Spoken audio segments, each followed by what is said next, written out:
जो एक आम देखने सुनने वाला जो देख रहा है हमें, वो एक तरफ देख रहा है कि शायद दोबारा उसी तरह की पीडीएम पार्ट 2 होने जा रहा है, एक तरफ वो एक दूसरी जमात को जिसको मैंडेट दिया गया है उसका रवैया देख रहा है कि वो तब्दील होने को तैयार ही नहीं है, वो उसी पोजीशन पे ही खड़ी हुई है।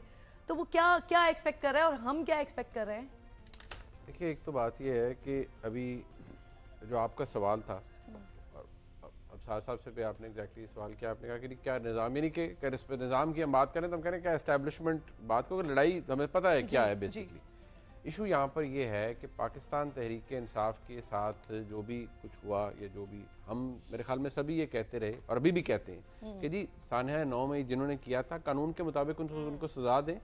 जमात के अंदर तो बड़े पुरअमन लोग भी हैं जो घरों में बैठे थे, वो कोई इंतशार पसंद लोग नहीं है, उनको किस बात की सजा है? अनफॉर्चुनेटली आपने देखिए, लेकिन अब इशू क्या, इशू ये है कि जमात का बड़ा साबिक वज़ीर आज़म बानी PTI वो आज भी ये कहते हैं कि 9 मई 2023 एस्टैब्लिशमेंट का अपना कराया गया फॉल्स फ्लैग ऑपरेशन था विद दिस नैरेटिव। और इस नैरेटिव को, इस पूरे बयानिए को अगर उनका वोटर एंडोर्स करता है विद हिज वोट, वो बिल्कुल ठीक है, एक वोट किया है ना उन्होंने, और वोटर का हक है जी, वो जिस मर्जी चीज को एंडोर्स करे, अपनी जमात को वो कहे कि मेरी जमात का लीडर जो उसका बयानिया ठीक है। लेकिन सवाल यहाँ पर ये पैदा होता है, जिसकी मैं अगेन कहता हूँ कि ये कानून और आइन के दायरे के अंदर तो आप आएंगे तो फिर हमारे मुल्क में सियासत के अंदर एस्टैब्लिशमेंट का दूर दूर तक ताल्लुक होना ही नहीं चाहिए, ना था, ना आज होना चाहिए, ना कभी आगे होना चाहिए। ये तो सीधी सी बात है, जिसको मैंडेट मिले वो हुकूमत बनाए, बात खत्म। इसमें किसी को अच्छा लगे या बुरा लगने की बात नहीं है। लेकिन इशू क्या है? इशू ये है कि आज भी पाकिस्तान तहरीक इंसाफ के बानी जनाब इमरान खान इस सोच पे हैं। अब क्या हम ये सोच रहे हैं कि ट्रेड ऑफ हो सकता है कि जी ऐसी सूरत हाल बन गई है कि ये पैगाम जाए इमरान खान को, क्योंकि आप बहुत पॉपुलर हैं और आपको वोट भी मिल गया है, तो चले अवाम से आपसे ट्रेड ऑफ हो सकता है कि आपके केसेस माफ़ हो जाएं, आपको रिलीफ मिल जाए, तो आप ज़रा मुल्क के अंदर इंतशार ना पैदा करें, आप चुप करके बैठ जाएं। इसके बारे में तो उन्होंने रिसेंटली भी कहा, पहले उन्होंने कहते रहे जनवरी के आखिर तक कि मुझे कोई डील ऑफर नहीं हुई, फिर एकदम उन्होंने कहा कि बुशरा बीबी साहिबा के जरिए मुझे डील ऑफर की गई कि मैं 3 साल के लिए चुप करके बैठ जाऊँ, तो मैं किसी गैर जमहूरी रवैये को मैं नहीं अपनाऊंगा।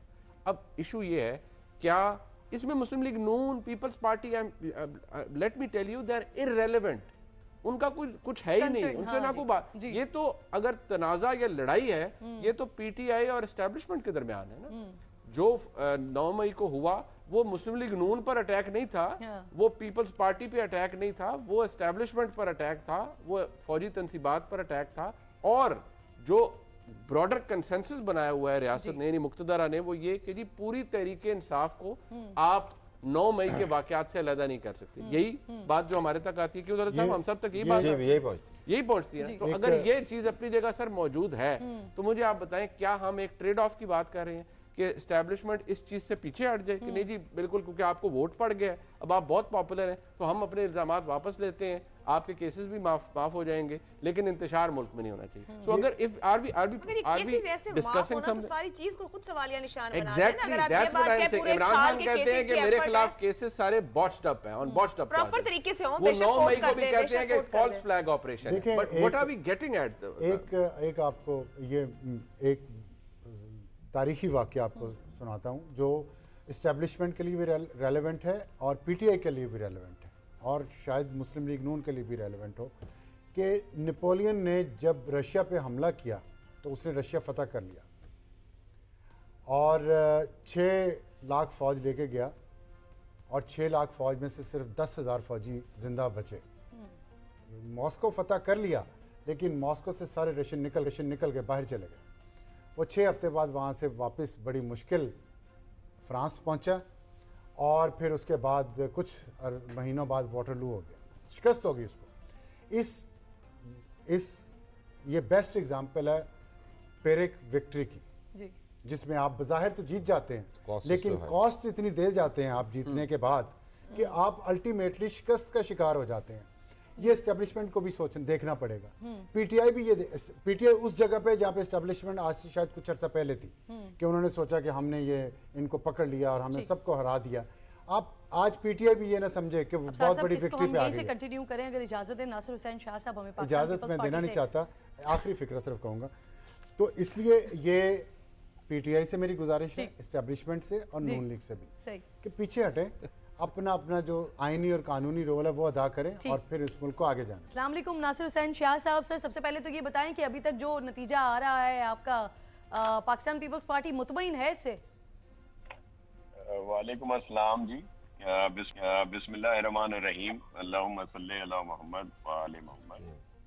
देखिए, हमें उस पर ये जो कल कोई इंटरनेट नहीं चल रहा था, फिर जिस तरह रिजल्ट काफी देर के बाद आ रहे हैं, तो इस पे हमें खदशात तो हैं, हमारे रिजर्वेशंस हैं, और जाहिर है एक सिलसिला तो अपनी जगह पे है कि इतनी देर से रिजल्ट आए, या कल जिस तरह कोई राब्ता नहीं हो रहा था, और कुछ जो आज प्रेस कॉन्फ्रेंस की थी जो केयर टेकर मिनिस्टर हैं, उनकी बात में भी वजन था कि जिस तरह की लहर है दहशतगर्दी की, और जो उस पे अगर काबू पाया, लेकिन ये है सही इश्यूज। और फिर बहुत देर पहले आरटीएस का मसला रहा लास्ट इलेक्शन में, अभी ये ईएमएस आगे आ गए, तो अब क्या उस पे कमेंट कर सकते हैं, कमेंट कोई भी।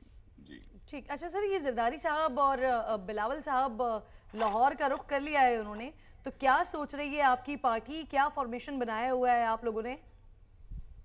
जी मुझे भी इल्म है कि प्रेसिडेंट साहब पहले इस्लामाबाद गए थे, फिर अभी लाहौर पहुंचे हैं, और चेयरमैन साहब भी आज लाहौर आए हैं। जाहिर है कि मुशावरत होगी, मुझे इल्म नहीं है इस वक्त तक, क्योंकि हम तो यहाँ पे कल ही इलेक्शन हुए हैं, फिर वो जो एक रवायती तौर पर लोग आते हैं मिलने, जो हमारा सिलसिला है उसी में लगे हुए हैं जी। तो अभी बात सामने आ जाएगी एक दो दिनों में जो कुछ भी है, लेकिन हम पूरी कोशिश करेंगे जी कि गवर्नमेंट जो है वो बने पीपल्स पार्टी की उसमें।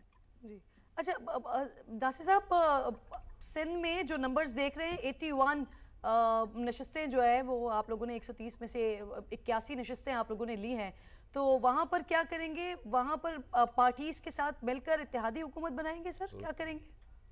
देखिए, हमें तो सिंपल मेजॉरिटी के लिए 67 सीट्स चाहिए जी, और 81 तो वही अभी तक आई हैं, लेकिन हम पूरी उम्मीद है कि हमारा कोई 90 प्लस होंगी ठीक वहाँ पे, और कंफर्टेबली हम तो बना रहे हैं, लेकिन एक अच्छे उसके लिए जरूर हम बात कर सकते हैं। पीपुल्स पार्टी हमेशा सबके लिए दरवाजे खुले रखती है, लेकिन हमें जरूरत नहीं है। वहाँ पे सिंपल मेजॉरिटी है हमारे पास, बल्कि उससे भी ज्यादा, और 130 के हाउस में अगर 67 बनते हैं, सिंपल मेजॉरिटी है, तो हमें तो उससे कहीं ज्यादा नासिर वो साहब है। और फिर जी बिल्कुल, मैं आपसे ये जानना बेसिकली चाह रही हूँ कि एक तो ये बता दीजिए कि ये आप कह रहे हैं कि इन गुडविल जेस्चर अगर आप लोग बात करते हैं दूसरी पार्टी से, तो क्या इस पे एमक्यूएम से भी बात करेंगे? और दूसरा ये कि वजारत आला के लिए आपका नाम भी आ रहा था लिस्ट में, तो वो है कैंडिडेट हैं आप वजारत आला के लिए? जी, एमक्यूएम से बात हो सकती है, लेकिन जो आपने वजारत आला की बात की, देखें मुराद अली शाह साहब ने बहुत अच्छा परफॉर्म किया है, मेरे सीनियर भी हैं और इसी तरह और सीनियर भी मौजूद हैं, लेकिन जो पार्टी फैसला करेगी, हमारे तो जितने एमपी हैं वो सब अहल हैं चीफ मिनिस्टर बनने के लिए। सही। आप फेवरेट में थे ना नासिर हुसैन शाह साहब, इसलिए मैं आपसे पूछ रही हूँ। आप तैयार हैं अगर पार्टी आपको ये जिम्मेदारी देती है तो? आपके फेवरेट हैं, आपकी बड़ी मेहरबानी। पार्टी के तो नाइस। लेकिन इन्होंने चीफ मिनिस्टर नहीं बनाना ना, आपको मसला ये है। चीफ मिनिस्टर तो चेयरमैन साहब है ना, इसीलिए मैंने आपसे पूछा। बनाना है। जी जी, जो पार्टी का फैसला होगा उस पे इंशाल्लाह आप रेडी हैं होगा। जी, कोई मुझे कहेगा तो मैं ना तो नहीं कर रहा ना, लेकिन मैं समझता हूँ कि मुझसे और सीनियर ज्यादा बेहतर है और हम मिलके काम करेंगे। नासिर साहब, एक तो ये कि अभी माजी करीब में ही आपके इलेक्शन की कैंपेन के लास्ट डे तक बिलावल साहब अपनी तकरीरों में, अपने जलसों रैलियों में पीएमएलएन को बड़े तनकीद का निशाना बनाते रहे हैं। चौथी बार प्राइम मिनिस्टर बनाया जा रहा है, इस तरह की वो बात करते रहे हैं। तो अब अगर ये वाली सिचुएशन बनती है, क्वेश्चन ये वाली बनती है कि पाकिस्तान पीपल्स पार्टी और पीएमएलएन मिलकर बैठेंगे, तो फिर वो उन बयानात को वाकई वही बयानात कहा जाए जो रैलियों और जलसों में होते हैं? सर देखिए, अभी इस तरह की कोई सिचुएशन सामने आई नहीं है और ये सीईसी फैसला करेगी अगर कोई इस तरह का कोई प्रपोजल है। मैं नहीं समझता कि अभी कोई इस तरह की कोई बात है कि इस तरह से किया जाए, क्योंकि जो इंडिपेंडेंट लोग हैं जिसमें ज्यादातर तादाद पीटीआई सपोर्टेड लोगों की है या उनके लोग ही हैं, कुछ तो हैं जो अलहदा से भी आए हैं, तो सबसे बात हो सकती है। और ये अभी कहना कबल अज वक्त होगा कि किसके साथ नंबर्स बता सकते हैं जो लोग अलहदा से आए हैं, आप कह रहे हैं? जी कुछ आए हैं अलहदा से भी ना, जो इनसे नहीं थे वहाँ पे, पीटीआई अलहदा से उसके लोग भी खड़े हुए थे। मिसाल बखर में 1-2 इस तरह की सीट्स आई, 11 जी सीटें, जी जी 11 सीट्स अभी तलत साहब कंप्लीटली बता भी रहे थे। 76 जो है वो पाकिस्तान तहरीक इंसाफ की हिमायत याफ्ता है और 11 आजाद उम्मीदवार हैं। तो ये जो आपकी तरफ से जो नंबर आ रहा है गालिबन कुछ 30-32, अगर मैं गलत नहीं हूँ तो, या आप तस्दीक या तरदीद कर दें, जो आप कह रहे हैं कि जो लोग आ रहे हैं अलग से, वो गालिबन ये 30-32 अफराद का नंबर है, तस्दीक या तरदीद कर दें? नहीं, देखें हमारी पहले प्रायोरिटी वो 10-11 लोग ही हैं, या अभी देखें उनमें कोई इजाफा होता है तो वो हैं। पीटीआई के जो लोग हैं इंडिपेंडेंट लड़ रहे हैं, वो एज अ पार्टी लोग ही हैं, उन पर हम लोग नहीं कोई इस तरह उनसे बात की जा सकती कि हम उनसे जाके बात करें। और अगर उनमें से खुद कोई तैयार हो या कोई उनके हालात हो तो और बात है, अदरवाइज ऐसा सिलसिला नहीं, उनसे बात होगी तो एज अ पार्टी बात होगी।